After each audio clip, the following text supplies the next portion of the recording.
Here we go, team. We're gonna record this one live too. Had a lot of fun recording our Fury Guide live last time. Let's do another one here. Alerts are gonna be off for this one, just so you guys know. But yeah, let's get down into it, right? Fury, boys, is getting nerfed. Okay, we're gonna start off that way. Fury is getting nerfed. I still think that you play the exact same build, the exact same way for Fury, and you're still gonna pump. If you guys didn't know what's happening, Thunderous Roar is getting a 15% nerf for all warrior specs. Odin's Fury is getting a 20% damage nerf for Fury, obviously. Although Arms is getting a 12% reduction to their auto attacks and PvP nerf reverted. So Arms is saved, clearly. But yeah, maybe not. Anyway, the Fury guide that I posted before, I think is still good. Maybe just for fun, I will give you guys just a quick look at something I might change for Fury. This is definitely not pertinent to the Arms guide, but just to update you guys. I think for Fury, this is the OMG Nerfs Fury build. I don't think you need to worry about that yet. We'll talk about Fury guide tomorrow when the nerfs actually come out. We'll test things. But I think for the Fury guide, some things that I would change are I went out of Storm of Steel into Titanic Rage, and I like that a lot. And I think that this is still kind of a fun combo. But that's like really one of the only things that's changed. You can try 2 Armor to the Teeth, or you could go into Uproar as well. That's fine. But anyway, I don't want to get too sidetracked because I do want to talk about Arms primarily. I just wanted to update you guys just very quickly on one thing. I think the Titanic Rage is fun because you don't have to worry about getting enraged, and you get immediately 2 little stacks of Whirlwind, so you can just charge in, pop your one-shot macro, and one-shot things. It's pretty fun. But for Arms in particular, you have some cool things going on with Arms. I feel like starting off the video already being like, Arms is kind of mid, guys, is maybe not the best way to do it, but it's kind of true. Arms feels a little bit mid just because Fury feels so good to play, and the numbers are just so beautiful for Fury as well. But what's neat about Arms is you can do a couple cool things about it, or you can do a couple cool things with it. And we'll start off, like we did before, with a look at the talents, okay? So let me scoot this over here so you guys can see. The talents for Arms Warrior, Colossus in particular, are based around the idea that Colossus has an ability called Demolish, and as you press Mortal Strike, you get stacks of Colossal Might that will increase the damage of Demolish by 10%, stack up to 10 times, right? But what's cool is that Mortal Strike and Execute grant a stack of Colossal Might, but you get it from Cleave too. But in particular, if you go all the way down here, Colossal Might can stack up to 10 times, and if you would gain a stack of Colossal Might and are at max stacks, the cooldown of Demolish is reduced by 2 seconds as well. So you need to keep that in mind, right? I think it's here. Where is it? Where it actually tells you that critical strikes actually give you 2 stacks of it, right? It's in here somewhere, right? Here it is. Mortal Strike critical strikes grant an additional stack of Colossal Might. So that's something to consider right there. Mini Claus, thanks for the gifted subs, man. I see you over there, bro. Also, you need to know that Colossal Might not only increases the damage of Demolish, and that crits give you 2 stacks of Colossal Might, that it also increases the damage of Overpower by 5% per stack, and you get Rend and Deep Wounds damage increased by 2% per stack. So if you look at this, it's 50% increased damage of Overpower, 20% increased damage on Deep Wounds and Rend when fully stacked up, right? And then, of course, you have this huge Demolish hit afterwards. So that's kind of why we are going to structure our talents to buff our bleeds frequently, make use of those buffed bleeds with Skull Splitter, and then try to stack as much Colossal Might as we can as quickly as possible.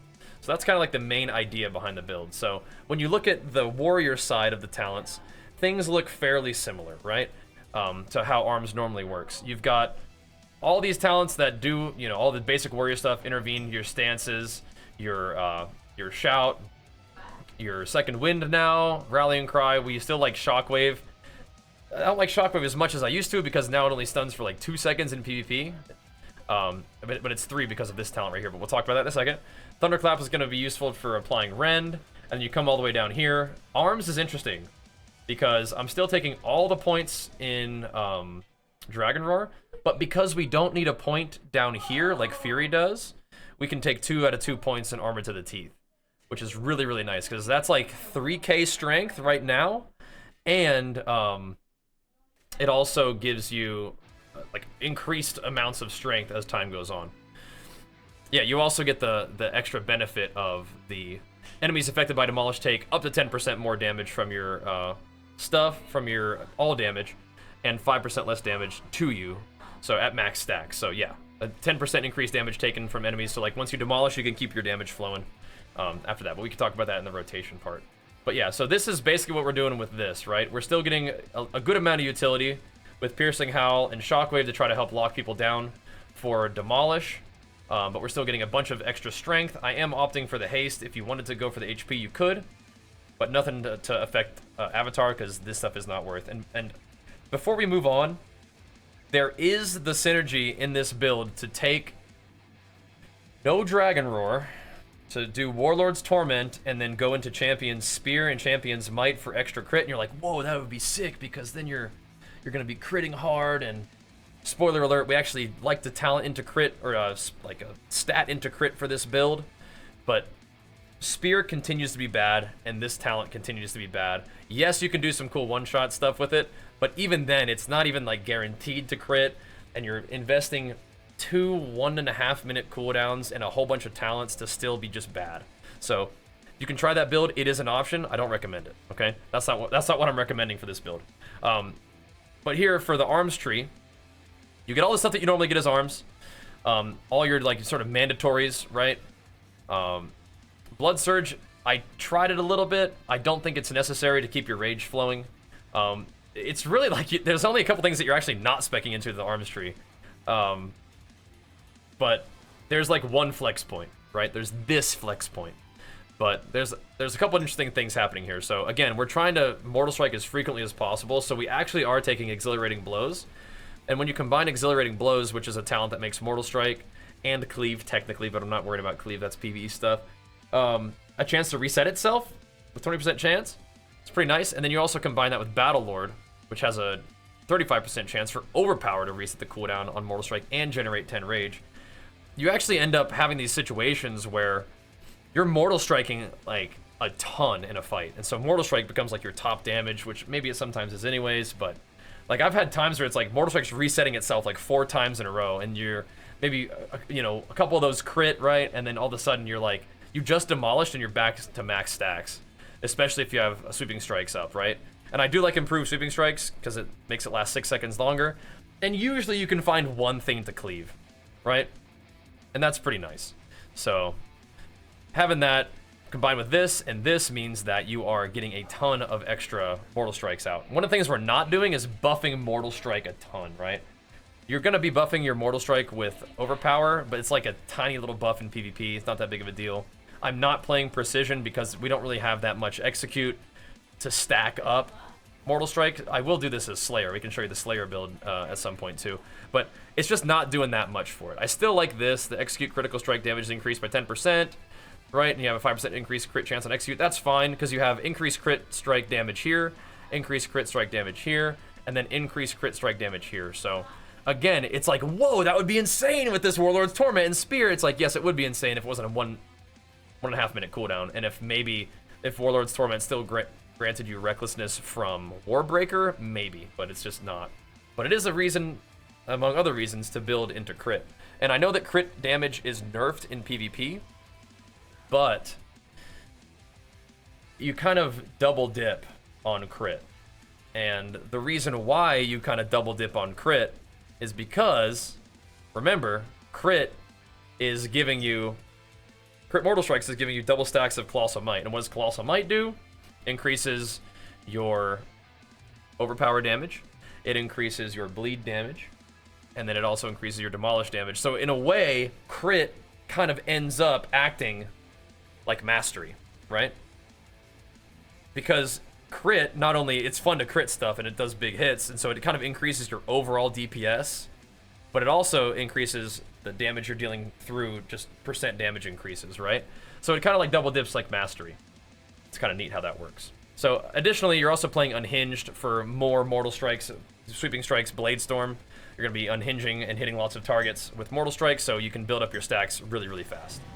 And then, again, some of these talents are sort of mandatory. You're going to see pretty much these taken every arms build, like all these defensive thingies, Warbreaker, or Colossus Smash. Anger Management. I've messed around with Spiteful Serenity and Test of Might a little bit. I'm not super impressed. Maybe there's some place for that, but I don't think it's better. I think that just the general Overpower damage increase is better than the Cleave for most situations of PvP. But yeah, so this talent right here is kind of flex. So if you really wanted to do Fatality, you could. If you wanted to put it into Massacre, you could. If you feel like you are Rage Starved, you could chuck it in Blood Surge. But I think overall, Skull Splitter just ends up being an okay button to press if you don't mind having an extra button to press. Because you are going to be getting big bleed buffs from your Colossal Might stacks. You're going to be getting big bleed buffs from a frequent, usage of Dragon Roar. Thunderous Roar, that is. And so I feel like as a result, your Warbreaker into Thunderous Roar AoE that you can do relatively reliably into a Skull Splitter, especially if it's a sweeping strike, Skull Splitter is going to make 2 targets bleed really hard, which is kind of cool. But going through the hero talents, again, we know what Demolish does. You have Martial Expert. These aren't really choices, but it's just kind of good to understand what the build is. For the choices that you have, you can either have You can either have Shockwave knock enemies up in the air, which is kind of cool because it acts like they're shockwaved and knocks them up. So like potentially there's like some CC there if they're DR'd. I don't think I like this one that much. The cooldown reduction is kind of cool, but I think I'd rather just have a 1 extra second on Shockwave. I'm taking the overall bleed damage increase rather than the Shockwave Cleave Whirlwind thing. That's absolutely got to be PvE right there. At this point, I'm experimenting with the Ignore Pain thing. I kind of like the Veteran Vitality thing though. I think it's kind of cool, but I think I liked it more when I had a chance to proc it rather than only the low health thing. So this is like a little bit more standard like HPS, rather this is like burst HPS at a low situation. So either one's fine, I guess, but Ignore Pain's probably a little bit more reliable. Just increased damage. This is the cool one that makes us want to play crit. This is cool too. I think did they nerf the size part of that? But no, they didn't. But you just deal more damage, take less damage, and then of course the dominance, where you actually get a debuff on enemies from that. So when it comes to stats, I know we already teased this quite a bit. I'm actually recommending to go to a arms crit haste setup, right? So go crit helm, crit neck, crit shoulders, crit cloak, haste, chest piece. And again, if you understand how this works, every piece of PvP gear has versatility on it. So then you have your choice of 2 stats. So you take crit when you can get it, and then haste when you can. We're going really low on mastery, but again, we're kind of double dipping. You could do crit mastery too if you wanted to, but I feel like haste kind of works well with what we're trying to do, which is mostly build stacks, right? But you could go mastery if you wanted to. But we have haste versus chest, haste versus bracers, crit gloves, haste belt, haste legs, crit boots, haste ring, crit ring, proc trinket, and just, the get out of CC trinket. You could use the burst trinket if you wanted to. And then we have a haste verse weapon. Right, so that's going to put us at about 21% crit, 13% haste, 11% mastery. So the mastery, again, is looking a little low, but I mean, it is what it is, right? In terms of, then I guess your enchants, again, are going to be like strength on your chest. I would say speed on your cloak and braces, which I haven't done yet. And then just probably versatility on your rings, unless you just wanted to do more crit, which I think is fine, if you wanted to. But in terms of your rotation, let's see, there's a couple you don't need a million macros. A couple of these macros are going to look very similar to the ones I give you for Fury. But in general, I think there's like 2 macros, right? You can press Avatar separately. I think it's a good idea, but if you wanted to put it all together, it'll be a Battle Stance, Colossus Smash, Sharpen Blade, cancel your Bladestorm, Avatar, and use your on-use trinket, which is just going to be your standard like War Breaker thing. I think it's good frequently to have Avatar separate from War Breaker, so that you can press Avatar to get out of a route. You don't want to use that as Fury because your Odin's Furying and just air if you do it that way. But this way, you guys can hear the Minecraft hype in the background. You are just using it all together, which is fine. But with arms, you don't really have anything that Avatar does besides press Avatar. So you can bind it separately. Recommend that you do that. There's another one for, this is kind of an interesting macro, where it's a Demolish and a Colossus Smash cast sequence. That's kind of fun if you really want to save buttons. I don't really prefer that though, but it is kind of neat. And you can just do a cast sequence, reset equals 20, Colossus Smash, comma Demolish, it's still Sharpen Blades, avatars, easier to trinket, puts you in battle stance, that kind of thing. I'm trying to think of other like kind of like lazy macros that you guys might like. This is another lazy one. Again, a lot of these macros are kind of situations where I don't necessarily recommend it, but if you don't mind being a little bit lazy, you're trading convenience for like precision. You can put like Ignore Pain in your Overpower button, because Overpower doesn't cost rage. And so whenever you press Overpower, like every 12 seconds, it'll cast Ignore Pain for you. This is like if you struggle with like not pressing Ignore Pain enough, like you just kind of forget to do it, this is a button that can help you do that, right? Just slash cast Overpower, slash cast Ignore Pain, and cancel your Bladestorm if you need to. But a lot of these macros will be things that you can find on the Fury video as well. So, and like Victory Rush, I think it's kind of nice to cast Ignore Pain with Victory Rush. I have in Die by the Sword, I have Die by the Sword casting, putting me in defensive stance if I'm not in defensive stance. And it'll also cast Ignore Pain as well. You can put Ignore Pain in any macro because it's off global cooldown, right? Sometimes it's even a good idea to put Ignore Pain in your Bladestorm macro, because Bladestorm doesn't cost rage, but it's going to generate a lot of rage for you. So if you go into a Bladestorm rage capped, it's kind of like wasting rage. And if you want to Ignore Pain before the Bladestorm, I think it's kind of a good idea. So yeah, you guys, there's all kind of stuff going on in the background, but hopefully you guys are still getting the deets. All right, so armed with those basics in mind, your rotation is going to probably look a little something like this, right? You're going to Sweeping Strikes before you go in. You're going to charge in. You're going to press your Warbreaker avatar thing. You can hit him with a little Sweeping Strikes. You can Thunderclap him. You can hit him with a Skull Splitter. And I would say you probably want to, well, you also want to Dragon Roar. You're going to want to continue to Mortal Strike as long as you can. Once you're out of Overpowers and you're out of Mortal Strikes, that was a good time to Bladestorm. And when you come out of the Bladestorm, probably could Shockwave if you need to, and then Demolish. Boom. And then out of that, you just keep on pumping. So the one thing with that burst that I didn't do right off the rip is Dragon Roar, right? So Dragon Roar as soon as you get in there, so you get your buffs all amped. If you wanted to, you could wait to Dragon Roar until you're ready to Skull Splitter. But yeah, Skull Splitter, Sweeping Strikes is kind of one of the main things you're going to be doing to do the AoE cleave, right? And then as you kind of just get into your rotation, hopefully we can get a couple Mortal Strike resets off of its own self. So you're getting Mortal Strike resets here. So you press it 3 times in a row. Demolish is already ready again. So you could just let that rip. And one of the things that I'm kind of thinking for my own self as I'm going through the rotation here is like, do I want to save Demolish stacks to like do more damage with Overpower? And I've sort of thought about that. As I go on more, and as I'm like just doing BGs and stuff, I think it's better to just let it rip. The cool thing about Demolish in Arena, though, is like, if you have the threat of Demolish constantly hanging over your opponent's heads, then they may use cooldowns in kind of like a suboptimal way, right? Like, if every Stormbolt they're terrified of Demolish, then they might just trinket a Stormbolt that they don't really need to trinket, right? And then you can make them overuse defensive cooldowns every stun or every time that they've got a... Hey, Sam? I'm working here, bro. He does. He knows that I record a video. I know. So, they could end up overusing cooldowns. So here again, Dragon Roar here, and Skull Splitter. They could end up overusing cooldowns because the threat of this Demolish is hanging over their head.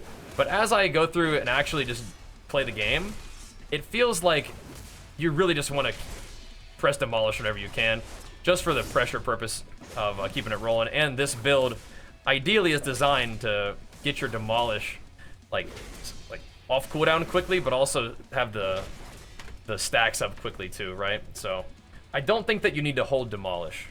That's kind of where I'm at right now. I don't think I need to hold on to Demolish. I think you just let it rip. So again, we don't have Avatar, but how it will work is, again, you press Sweeping Strikes before you charge in on something. I mean, obviously if it's like only single target, you don't need Sweeping Strikes. But charge in, Warbreaker, Dragon Roar, probably hit a Mortal Strike just as you can, Skull Splitter, then Bladestorm. Come out of the Bladestorm. Demolish likely will be stacked up at this point. You still might want to hit a Mortal Strike just because hitting Mortal Strike on cooldown is just a good idea, right? This is a good idea. You're just going to get damage out that way. You can kind of farm for procs, you can farm your anger management a little bit, right? Just a good idea to do that. And then Skull Splitter, you know, whenever it's off CD, and you got, it doesn't really matter. Like, you used to have to, like, have a fresh set of bleeds for Skull Splitter. I would love for them to bring that version of Skull Splitter back, where it actually did all the bleeds all at once. But, it doesn't really matter. As long as you just hit a Skull Splitter. The cool thing about Skull Splitter is you can do it on 2 targets, right? You can Sweeping Strike Skull Splitter. That's kind of nice. I will say, as I'm going through my rotation here, if you were like, dude, I hate Skull Splitter, and I'm noticing I'm a little bit low on rage, the adjustment to make is really simple, right? You just take Skull Splitter out, and you put it in literally anything else that you want, but I think that Blood Surge actually feels kind of good for just, like, consistent, like, plenty of rage for Ignore Pain, plenty of rage for just spamming those Mortal Strikes as they keep proccing, and that'll be good to go. And so, with talents, gear, macros, and general rotation gameplay discussed, what other questions do you guys have? Specifically about arms. Like, we will be linking the talent profile for you, yeah, we will. And I still think that Fury is going to be better. Cat meow in the background, yeah, it's Samson. He thinks he's an outside cat, he just wants to live outside. He's naughty. But yeah, so do you guys have any questions about arms in particular? How come I don't like Fatality? I don't think it does enough damage. I don't think it does enough damage. But you can put Fatality in there. There's definitely some nasty combo potential for, you know, doing your burst rotation, and, you know, you hit somebody with a Demolish, they're at very low health with a Demolish, and you're playing kind of like a 20% health execute, they come out of it, and they just get slashed. I just don't think it's that good. It's a very specific situation. Finishing power is cool, though, so that's one of the places where you can put that flex talent, if you like Fatality. Finishing power is good, right? Wrecking Throw, Shattering Throw, what would you swap out for it? I mean, realistically, you could probably pop a point out of Armor to the Teeth. If you need that utility that bad, I would take I think your flex point is this second point of Armor to the Teeth. Or you could take it out of Uproar, but I think, I don't know. I feel like it's either Uproar or Armor to the Teeth. Just pop that point out, because everything else kind of makes it all collapse, right? Colossus or Slayer? This guide is for Colossus. I think Colossus is a little bit more interesting. I think Slayer is pretty straightforward. We could make a guide for that too. But yeah. I feel like Slayer is just kind of like a little bit more standard, just a little bit more pumpy. With this one, you're playing crit. There's all this kind of like interesting stuff going on with it, right? I guess one thing with Skull Splitter is you want to make sure you get Thunderclap out before you Skull Split. Doesn't really matter that much. But anyway. Having Demolish is kind of fun. It also makes it very frustrating, right? Where Demolish just like misses, or people just walk away from you while you're sitting there channeling it, right? They're in a Piercing Howl and you just kind of, they just slowly walk away, you know? It's kind of annoying. But I think that with Demolish and this, with the crit thing, it makes the spec a little bit more interesting, right? Giving up Howl be worth? Yeah, I mean, like use your intuition on it. Like, if you don't need Piercing Howl, then take it out, right?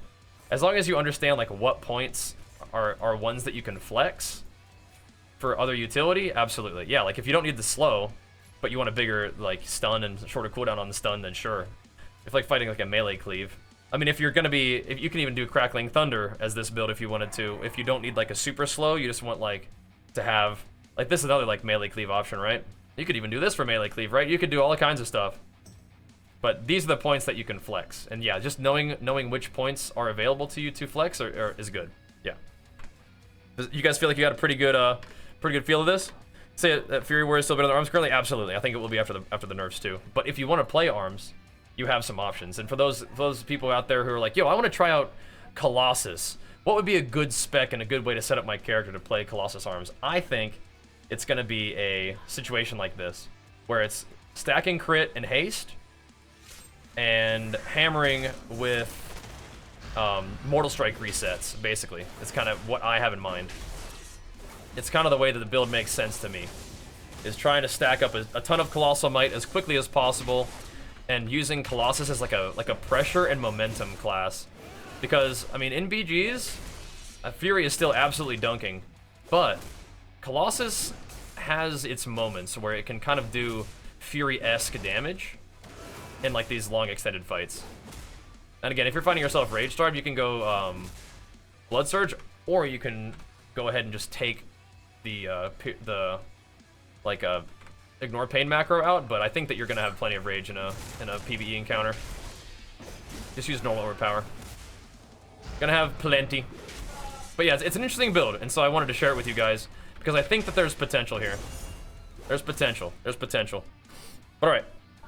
I still prefer Slayer Fury over everything, but I think that'll get you guys started on an arms build if you guys like it. Of course, we'll drop this in the chat for you. We'll put it in the YouTube video for you, along with some of the macros, and hopefully this will get you guys started and get you situated on an arms PvP build. And then over time, as arms gets buffed or whatever, we will continue to update this, but I just wanted to get you guys squared away for an arms PvP build, just to get you started. Because arms is still pretty fun, there is some cool stuff, and if you really dig Colossus, then this video and this build can be one that you can try out. Anyway, let me know what you think, and if you guys have any questions, feel free to swing by the stream. We're like streaming a ton these days, we always do, but it continues to be a blast to check things out and experiment as we go. Either way, thanks for watching. Make sure you show the video some love, and come hang out with us on Twitch as well. Peace.